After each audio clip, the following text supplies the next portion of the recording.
You look great. Don't listen to him. Hi, everybody. This is Jamie Chesney. Today I am one-on-one with Mike McSorley. He started Congred Boxing, and he is part of Integrity Fighter Management, you and JJ Richardson. So I wanted to have him on the show today because he has contributed so much to the region and local boxing community, amongst other things. So, Mike, yes, how are you great, today? Good. Thanks for coming down. Yeah, thanks nice for hot having me. day in the gym. This is the first Great. most humid day I think we've had this year. Love it. So got some work in tonight with we had Jason Bergman and Lyubomyr moving around, and both those guys hadn't sparred in a while, so it's good to get the guys moving around again. Yeah, it was great to see them move around. Those heavyweights. Yes. So they have fights coming up? We had a show. We've had 3 shows canceled. We were supposed to have one in May, June, or August one. Now we've had to cancel. The problem is with the state's strict requirements. They have limited it to crowds of no more than 250. So we should probably be hearing later in the summer, if that does get lifted. And the commission's been pretty supportive of us, and SERB wants us to see fights. So we're like everybody else. It seems like the only place where it's definite right now is Vegas. So and we've actually had 2 offers this week, but they were very short. It was a little too last minute for us. And there's, I don't think, particularly the one for Oleh, I don't think the weight loss in a week's time, and it just doesn't make any sense. Right, you want to go in there healthy and prepared. And have a full camp, or at least a little bit of time. Yeah. So, but yeah, right now it's really Vegas is the main spot where they're doing them, and there's been some talk. Jason was here. I think he's looking at something in Florida, but it's unfortunately, like everywhere, pro sports is really in limbo, and boxing's no exception to that. So it's been a tough time. Really, if you hadn't had a fight in February or fought on Derek Giunta's show, which was in early March, which Oleh was supposed to fight on, but the opponent backed out at last minute. 95%, if not more, of the pro boxers have been shelved for 6 to 7 months because of this. So it's and the reason is because typically December and January are kind of dead months in the sport, because people are getting ready for the holidays, and no one wants to have to turn away Christmas meal for a fight in January or so. So traditionally there's not a lot of fights in January. So because of that, like I said, if you hadn't fought in February or early March before the coronavirus hit and all the restrictions, most of the population has been shelved. So guys are really itching to get back at it, and we've had a ton of inquiries for fights, and it seems like the whole world, the boxing world's ready to go. It sounds like it. So when are you thinking, as far as working with the commission, knowing that they're supportive? Have they given you a time frame? Because I know it comes down from the state. It does. And that's back and forth from what I understand. Yeah, and I think, unfortunately, I think the athletic commission is low on the totem pole behind all the health regulated departments, state departments. So I was told in mid to late July they're going to have some more meetings and push for anywhere from 50 to 75% occupancy of a venue, but time will only tell with that. Unfortunately, right now they're just doing what they call the dark shows with just TV audiences and like 50 people there, mostly being most of who are judges and corner people and stuff like that. So and we've looked into trying to do like pay-per-view and stuff like that, but the numbers just really didn't work. So we really for these smaller club shows, we really need the audience to be there. And so I'm hoping we can make an announcement for early September, but that's going to depend on really what they allow us to do. So we're kind of in a holding pattern, but you're still here getting the we're work still in. here getting the work in, and like the guys are staying. We're not in full camp mode, but Oleh and Lyubomyr have really trained hard over the break and on their own, and Lyubomyr was coming in with JJ early in the mornings, and they've really put the time in. So we're excited to get back at it. It's frustrating. I understand that, but I want to learn more about you, where you came from, how you got into boxing, and then all the way up until you brought Lyubomyr and Oleh over from the Ukraine to really go for the championships that they're looking to achieve. Yeah, I grew up really playing hockey and lacrosse, and I went away to college, and the gym that was at the college was closed for like 6 months, and off campus they had a World's Gym, and which was too expensive back in 1991 for my college budget, and then there was a boxing gym which was cheaper, and they had weights, and so I went there to work out, and then just got involved with it, and did Golden Gloves, and I've always kind of stayed involved in the sport since then. And what college? What area? It was up in Vermont. It was St. Michael's College, okay. and Burlington, Vermont's not really a hotbed for boxing, but it was only an hour from Montreal, and Montreal has actually a very good boxing scene. So a lot of the Canadian fighters would come down, and they'd have a lot of fighters from Massachusetts and upstate New York and stuff. So it actually was a pretty good little tournament. From there, just kind of stayed with the sport, and worked in a number of capacities, from cut man to trainer and promoter. So I've officially worn every hat I guess you could wear, and I never thought we were going to do promotion, but when we JJ and I started signing guys, you can't really rely on the regional promoters to put all of your guys on all the time, right. Because sometimes they have their own guys signed, and their own guys have to eat at the table first. So we started doing our own shows, and started getting more fighters, and it's been fun. It's a lot of stress. It's most fun when it's over. But, yeah, I understand, where you can celebrate. Yes, yeah.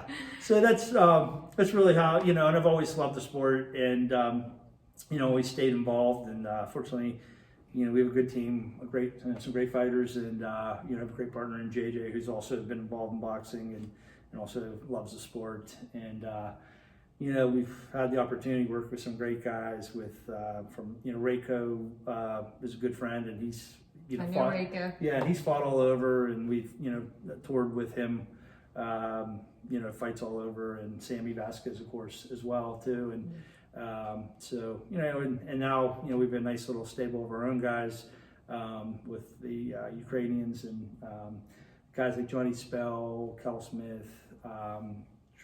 We got Jordan Zalaki and Travis Clark, and am I missing anybody, JJ? I think I got all the bases covered. I think we got all the guys, but so it's we have all different guys, all different. Mike.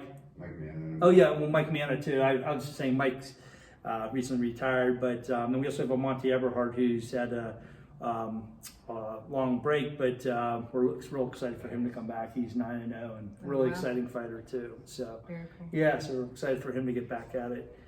So how did you get from Vermont into Pittsburgh, and then getting into the fight scene here? Yeah. I'm from Pittsburgh originally, and so when I came back, was just kind of involved with it peripherally, and JJ actually started working at a gym up in Carrick, and I just went up there and just started training, and just kind of, and then from there to 3rd Avenue, which is Synetics Gym downtown. I used to train there in college. Oh, nice. Yeah. Nice. It seems like everybody has made their way to the 3rd Avenue at one point or another, and trained some amateurs there, and then. Who did you train there? I had Jameson Bridget, who was a really. He went undefeated and went to the state finals. He's a Pittsburgh Fireman now. Really, nice. He was a really good athlete, slick fighter. And then came here with Cian Dalton, who was a pro from Ireland, and Cian and JJ and Rich Goodwald and a whole bunch of guys helped us form this gym. So we left there and came here. And what year was that? I want to say we're about 7-8 years probably. It's probably going on 8, actually, closer to 8 years we've been here. So Because I remember, I think you were training Mike Manna back in the day. Yeah, Mike was here too. Okay, Yeah. but before this, were you at another gym in Bloomfield? No, Mike was working out over there at the exercise warehouse. Okay, So he was that's what it training. was. Yeah, he was working out and training there. But yeah, so it's been a fun run, and we are eventually going to be moving this gym probably in 2021. I have a Really? new building in the East End, and looking to move that over there. So that'll be fun. But I'll certainly miss this place. But it's kind of nice because we don't have a gun to our head to get out of here or anything like that. Yeah, So that's it's, nice. What's the East End going to be like? yeah. Well, this is going to be I'll like where I'll be living like right above the spot. Oh, nice. And so it'll be for me time efficient. It'll be more more time efficient. I think so. It's a good place for real estate. That's the up and coming market. Yes, no doubt, no Yeah. doubt. But it's the guys, Oleh and Lyubomyr live pretty close to here, and so this has been real convenient for us. And we've had some great sparring here over the years. All the guys in Pittsburgh and from different gyms have come down, and we frequently go to other gyms as well too around the city, and Youngstown as well too. So the Youngstown crew comes down, and we've had great work and great guys. And for a long time we had a lot of like light heavyweights. Dustin Eckert, Sam Suska, we had Kian, I know I'm forgetting a lot, gosh, Reiko, so this area at one point in time, we were really kind of heavy in the 175s for some reason, I don't know. Yeah. So with the fighter management, when did you get into that exactly? With Kian Dalton, so when he turned pro, Third we Ave. came over, he was at Third Ave, when we came and formed this gym was right when he was turning pro, and Sammy Vasquez was doing a lot of shows, kind of like Sammy's dad, Sam Senior, great guy, and he was doing kind of what JJ and I are doing now. He was building Sammy's record to get him on a bigger stage, and we're doing the same with these guys around here. You just don't. A lot of people, I think that you just get signed by Top Rank and these large promoters, but unless you're like an Olympian coming out of with a medal or something like that, it's hard to do that. Yeah. You kind of almost have to prove your worth and go 10-0 and build a little bit of a record. And this is the trenches that you do that in. Yeah. With these local club shows, and it's a grind, but it's really the only way. It's how all these guys across the country have done at one point in time or the other, with the exceptions of maybe like a De La Hoya or some of these upper echelon guys coming out of the Olympic programs. Yeah, well, it makes sense. You got to put in your work, get the experience, build your record, and then hopefully you're ready. Move on. You're ready. You're ready, and we're close with Oleh and Lyubomyr. We have a couple things in the works we're excited about. So let's talk more about that. So they're both from the Ukraine, and from my understanding, they came over together. They did. So tell me about how you were contacted or even became aware that there were these two boxers that wanted to come to the United States. So I got an email from Lyubomyr when he was 18 or 19 and said he wanted to come to the U.S. and be a world champion, and had some clips, and I looked at them and saw a really skilled amateur, great counterpuncher. That was the first thing I noticed. He could really slip punches and really punish guys coming, with their body weight coming forward, throwing at him. Yeah. He was really dangerous. And so I responded, and, we built up a good correspondence going back and forth, which went almost 2 years, about roughly, back and forth, just because we're figuring, I had no experience bringing over international fighters and didn't know anything about visas or how any of that worked. So, JJ really helped out with that. And before we knew it, he bought a plane ticket and mentioned that he was bringing his friend Oleh with him. And we looked up Oleh, and, Oleh also had a great amateur career and fought in the World Series of Boxing, which is the league that Lomachenko had fought on. He had fought on the same team as Lomachenko, but at a different time. Wow. And he was a really slick southpaw fighter, so it was two great fighters for not the price of one, but Yeah, you thought you were getting one, and you get two. Yeah. And so when they came over, Lyubomir's English was good. It's phenomenal now. Oleh didn't speak one word of English. Now he speaks fluent English perfectly fine now. So it's great to see, how hard these guys. How did they get their English up, or did they like study or apps or? I think honestly, it's kind of odd because we have never had a problem communicating at all, even early on. It was weird. He didn't understand any English, and I didn't understand any Ukrainian, but we just kind of understood what we were talking about, particularly in boxing. And Lyubomyr did some translations early on, but not a ton.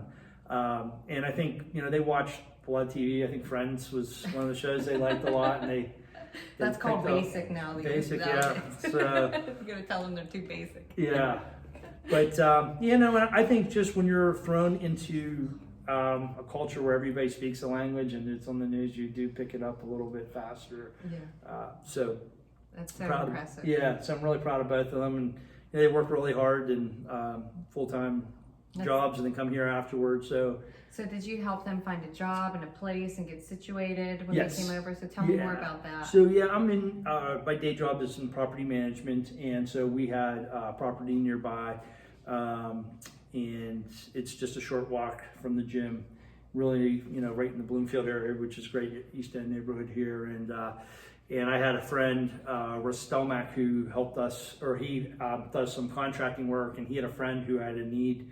And they've been working with this guy for, almost 3 years now. Doing construction.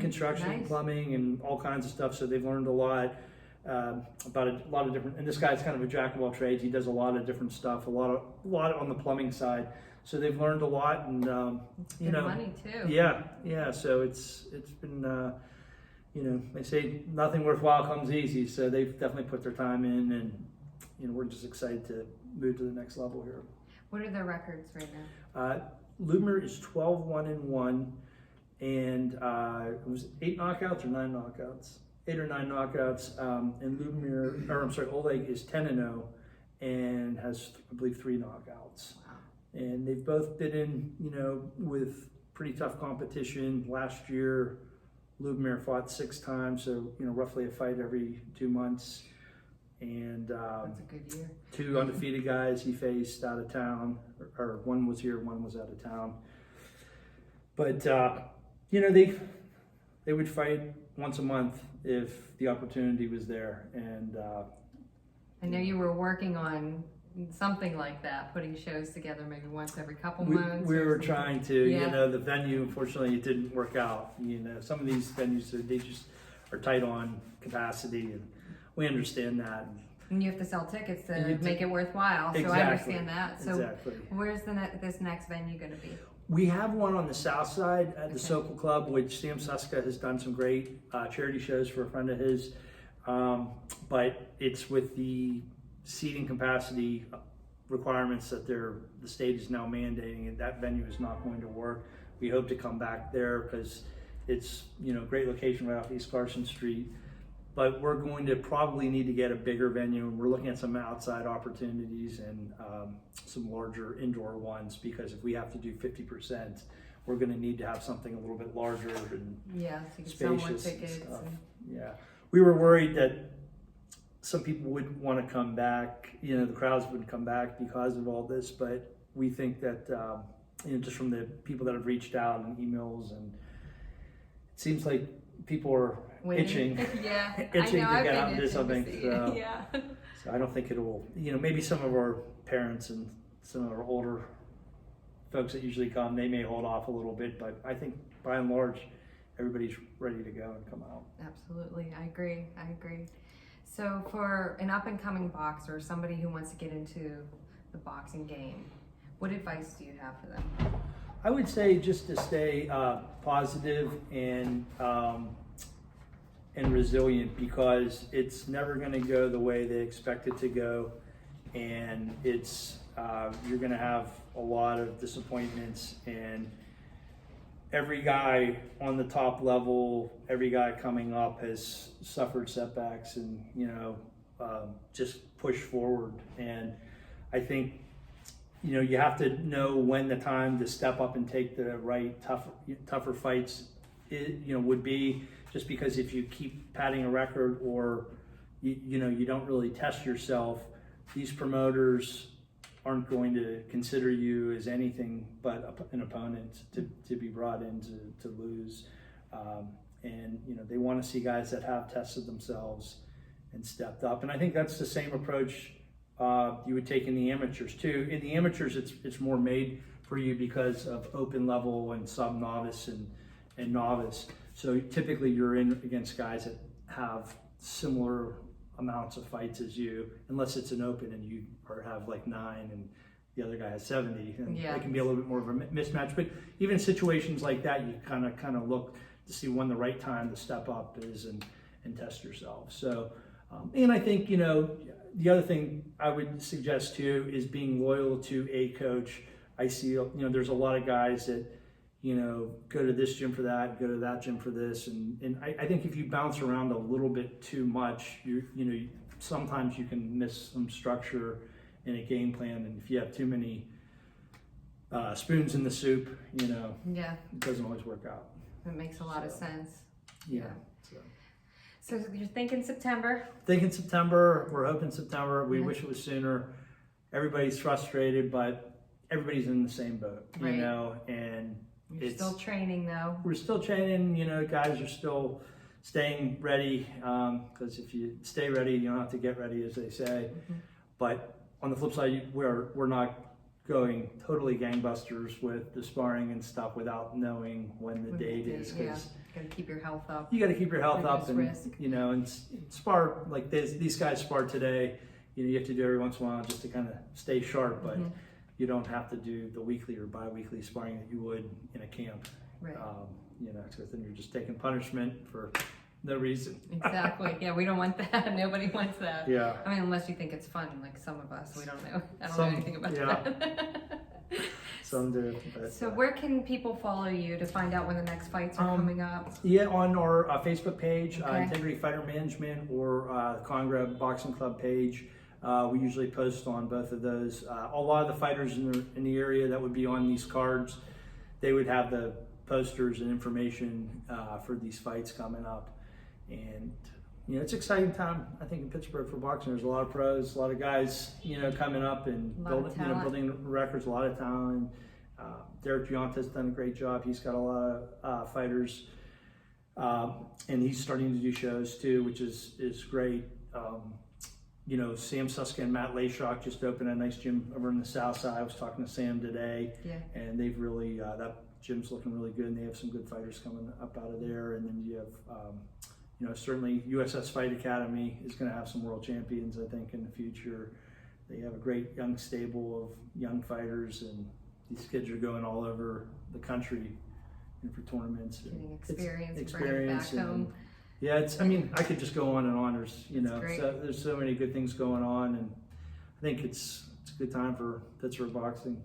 Well, I'm happy to be here. Thank you for having us. Yeah, thank you for having me here. I love it. This is old school. This is like a gym that I grew up in over at Grand Street Community Center. Yeah. So we're at the Congrab Boxing Club in Oakland, right? It's technically Oakland. Yes, North Oakland. North Oakland. Yep.